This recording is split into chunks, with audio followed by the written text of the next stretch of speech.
Hello and welcome to Broadlane. I'd just like to go over the exterior of this Swift Elegance Caravan 2021 model. So first we're going to come to the entrance door. To open the door up, it's just a case of pulling the handle like so. When you come to close it, just push it to firmly. Get the key goes in vertically, and to lock it you turn it to the lock symbol. That is now locked, and to unlock it you turn it obviously to the unlock symbol of the lock there. So that's how that works. When you come to return it against the body of the caravan, you just let it hit the magnet. So what we've got here is a magnetised catch. That's the door retainer. It just very smoothly pulls off like so. And when you want to lock the door from inside, raise the handle like so. When you want to open the door, it's like so. Okay. On the door itself, or this door area, we also have a door fly screen, which just slides across. You can only really use the door fly screen when the door's in the open position. If it was closed, you've got a bin on the door which stops that blind from coming across. So obviously you can only use it when the actual door is in an open position. Okay. We also have a night blind, as you can see.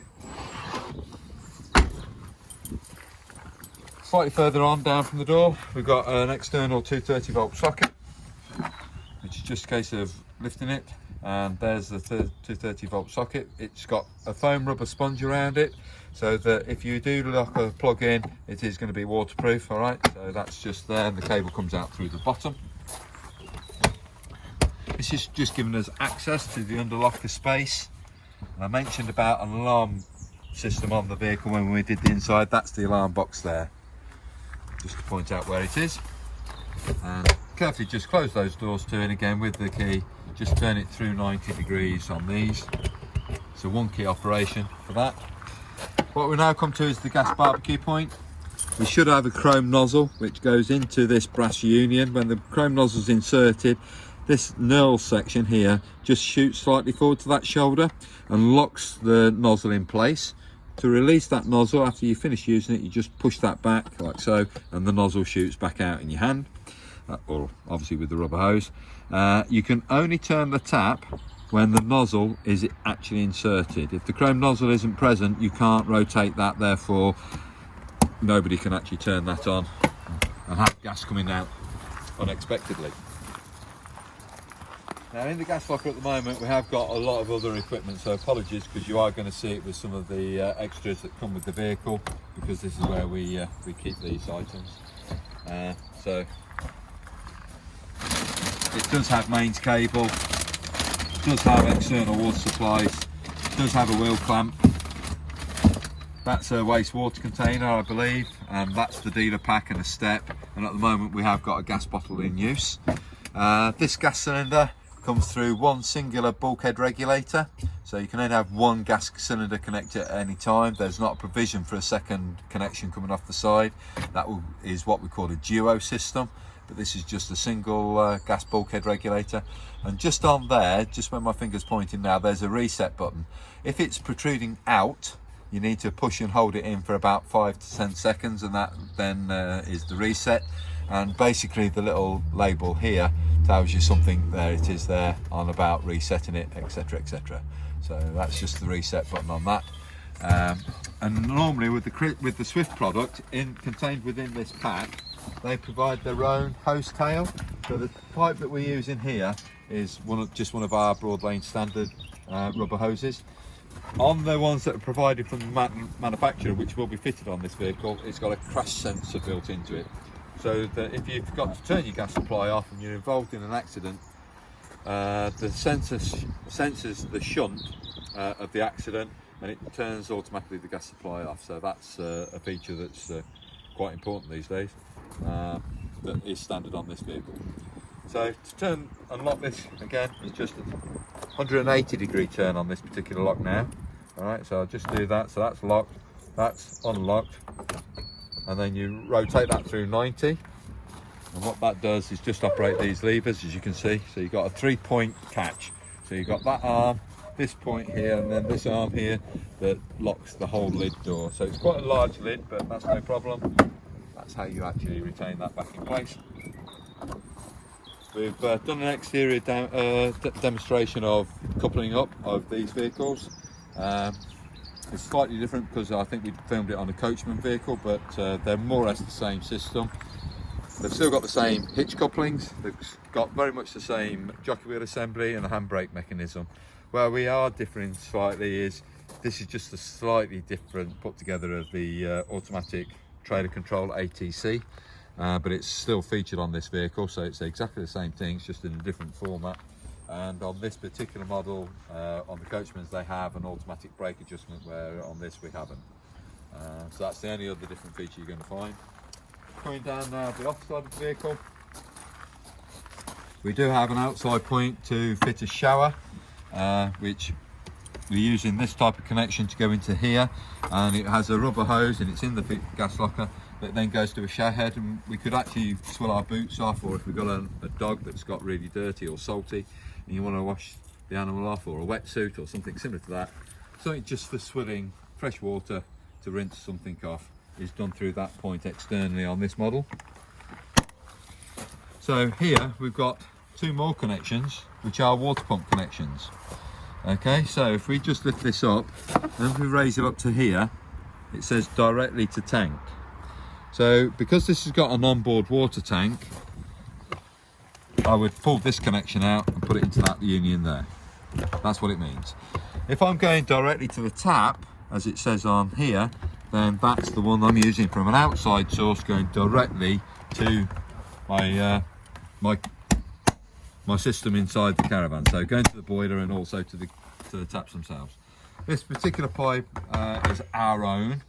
So this isn't the one that you'd get with the caravan, but it's exactly the same makeup. It's just this is our own for demonstration purpose. Again, we're now coming to the battery box. 180 degree turn with the key. So I'll turn it 180 degrees. As you can see, that's horizontal. Turn it 180 degrees to open that lock. And again, this is just our own battery. This really isn't big enough for what we'd use in caravan really. We'd want to have a minimum of 100, probably 115 or 110. This is only about 75 amp capacity, so again, just something we put in for demonstration purposes. This is where your mains comes in. And when you've got mains coupled, I need you to make sure that that plug is completely up against the shoulder there. So if I pull that down slightly, I don't want it to be like so there, because yes, you'll get mains current going through the plug and socket, but it can arc or weld those two plugs together because you've got heat transfer taking place. I need you to make sure that it's fully home and on the shoulder when you engage your mains cable. Okay, so never disconnect this when it's live. If you've been using mains, make sure you disconnect it from a sight post first before you actually do this, okay, because you don't want a live lead in your hand. Advice coming back the other way, of course, is make sure that you couple up to the caravan first and then to the sight post. You just do it in opposite reverse when you come to disconnect. So that's the battery box and mains coupler in that area. Obviously we've got the wheels here, but there's a little label I'll tell you about on the near side again when we come back to the near side, just about tyre inflation and wheel nut torque and things like that. So at the back end of the vehicle, we've got where we've got the cassette toilet and access to the cassette itself. This is the flush tank. You can see it's got some pink fluid in here right now. Okay, so that's where you can pour some pink chemical into and some fresh water for flushing purposes. Holds approximately about 8 litres of fresh water in that tank, and that's what you have when you set it all up. When you come to get to the waste, open the door up. Here's our cassette. To take the cassette out, just lift this orange handle up like so and pull it directly straight out. You then take this to your chemical disposal point. You roll it along the ground rather than carry it, because this canister contains approximately 15.7 litres of waste. It can be quite heavy, so just use that if you can. When you get to the chemical disposal point, turn the funnel around to about a 45-degree angle, remove the end cap like so. As you remove the end cap, just quickly press that button in there and turn it over like so, and any waste will come out of that bottom corner where the funnel is. Put the cap back in place, when you're ready to charge it and make it ready for use, you can open this blade or retract that blade and that blade there, and then swing it around with a hose pipe when you're at the chemical disposal point, because that will help to keep it clean. Rinse it away again, flush it away in other words, and then just insert that back in when it's charged with some chemical. Now you can use a blue or a green chemical, it depends on the site that you're on. If you're on a septic tank, you should be using green. If you're on any other type of site where they've got normal chemical disposal points, then you can use the blue chemical in there. Just to add, also try to use dissolvable toilet tissue, not domestic quality tissue. It doesn't break down quick enough. You're going to be emptying that approximately every 4 days, and that toilet tissue doesn't break down quick enough and it gets wrapped around mechanisms inside. So just be aware of that. We're going to come round to the back of this vehicle now. All Swift caravans come with the 2-lay bike rack system. So in other words, these 2 rails are bonded as part of the construction when this caravan was first made. So this is the rails. If I want to put the bike rack carrier on, which is an optional extra, we're actually just removing these 4 caps, as you can see there, and then there's a carrier that goes onto this system, and there's a couple of different variations of what's available that you can put on there, but that's there as a standard should you wish to have a bike rack system. And also, just to point out, there is a rear view camera here. What you have is a system almost like an iPhone, a screen that you have remotely inside your car, and then it's wireless through to the camera, and you'll be able to see an image picture from behind the vehicle while in transit basically. So that's what we've got here as features. Nothing too much more to tell you apart from LED lighting exterior wise. I just ask, if you can in advance, if you do buy a Swift vehicle and you have got these LED lights, there is something we do need to make sure that if your car's got LED lighting as well, that your car reacts to when you've got a caravan on the back. Now what I'm referring to when I say reacts, you normally have to have an audible or visual indication that your indicators are working on the back of this vehicle, your towed vehicle. Because you're using LED, the current draw is a lot less. So therefore, your car doesn't recognise the voltage drop because the voltage is very minimal that you have here. If these were tungsten bulb lights, we won't be having the conversation. It doesn't matter. But in some circumstances, if you've got an LED tow car with lights and an LED caravan light, then you don't find that voltage set drop, and you have to have a different relay board fitted in the caravan to compensate to put a load onto the system. So it's just a word of warning, LED lights, LED on the car, just check, make sure that they are compatible, that your car does recognise the voltage drop and therefore it gives you an audible indication inside. And that's on the car I'm referring to. Coming to this locker here, which is under the bed locker. Just making sure that I am opening it up. Press the buttons in, and again what we've got in this one is just the carpet set that belongs with this vehicle, but you've got good access here now for putting camping chairs, lounges into, or anything of a large nature through this door should you wish to, rather than having to drag it through the caravan. So you've got access easily from outside. Put the key in, just turn it, and just turn it, and then we've got fridge vents. Now these are normally something I wouldn't ask you to get involved with, but I've noticed that at the moment right now, I thought that was off. It isn't, which I'm glad it isn't. I wouldn't want it to be.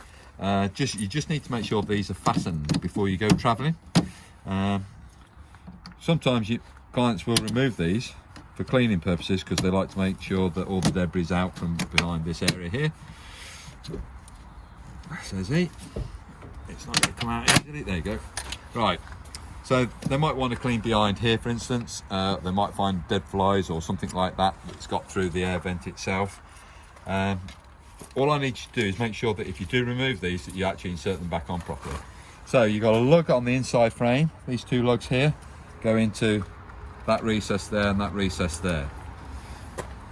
Just make sure that edge is in, and then you bring that edge, you push that firmly home like so, and then you just lower these 2 catches. All you're doing is lower that catch over that lug there, so you're pushing that down so it locks in. Once that's there, you've got it locked in place. just make sure before you go travelling that those are definitely located correctly if you've removed them for any reason. And finally, just to finish up on the outside of this vehicle, I just want to bring your attention to this little plate here. It's what we call the VIN plate. So it gives you the model that you're on and the VIN number, and it gives you the MRO, ex-works weights, and maximum technical permissible laden mass. That's the maximum gross. So they're your payloads between those two items there. It gives you what the tyre size is. It tells you what the tyre inflation pressure should be on those tyres, 65, they're quite high. And the wheel nut torque, if it was a steel rim, should be 88 newton meters, I think it says. And if it's an alloy, it should be 130 newton meters. So that's what that's there for, just as a quick indication when you are going to tighten up the wheel nuts, what you should be asking it to pound up to. Okay, so I hope you found this exterior video to be useful on this Swift Elegance caravan. Thank you.